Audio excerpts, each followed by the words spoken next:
ng bayan, maasahan anumang panahon.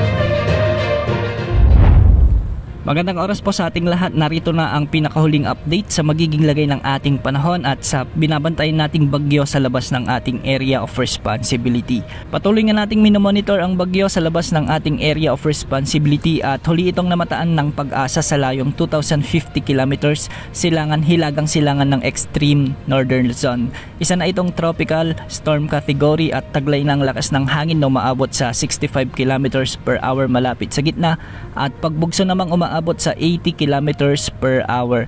Sa kasalukuyan ay kumikilos ito ng timog silangan sa bilis na 10 kilometers per hour. Hindi naman ito inaasahang papasok sa ating area of responsibility at hindi naman nakikitang magdadala ng mga pag-ulan o anumang direktang epekto sa anumang bahagi ng ating bansa. Samantala, isang potensyal na sama ng panahon naman ang patuloy nating minomonitor o binabantayan na posibleng mabuo sa silangan ng bansa sa mga susunod na araw. Ayon kasi sa ipinapakita ng mga global wind models gaya ng GFS at ECFWM models ay posibleng magkaroon ng bagyo sa silangan ng bansa at posible itong lumapit ng bahagya sa silangan ng Luzon, ngunit hindi naman ito nakikitang tatama sa anumang bahagi ng ating kapuluan. Hahatakin o palalakasin lamang nito ang habagat na magdadala naman ng mga malalakas na pag-ulan at posibleng magdulot ng mga pagbaha at pagguho ng lupa sa malaking bahagi ng ating bansa. Sa ngayon pa lamang ay antabayanan na ang mga susunod na updates ukol sa potensyal na sama ng panahon na ito dahil posibleng magkaroon tayo ng malawakang pag-ulan sa susunod na linggo.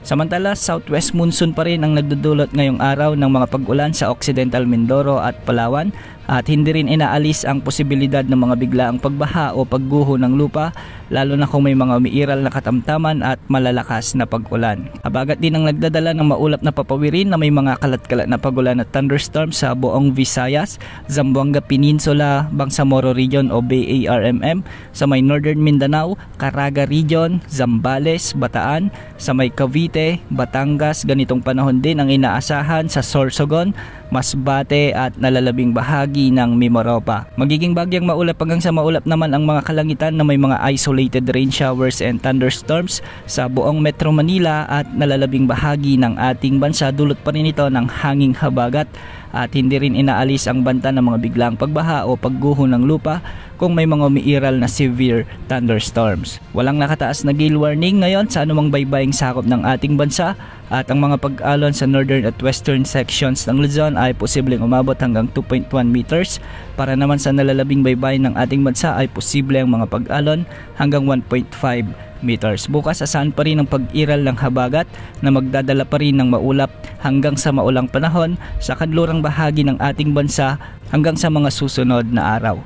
Yan ang update sa lagay ng panahon. Ito po ang weather update ng bayan, maaasahan anumang panahon.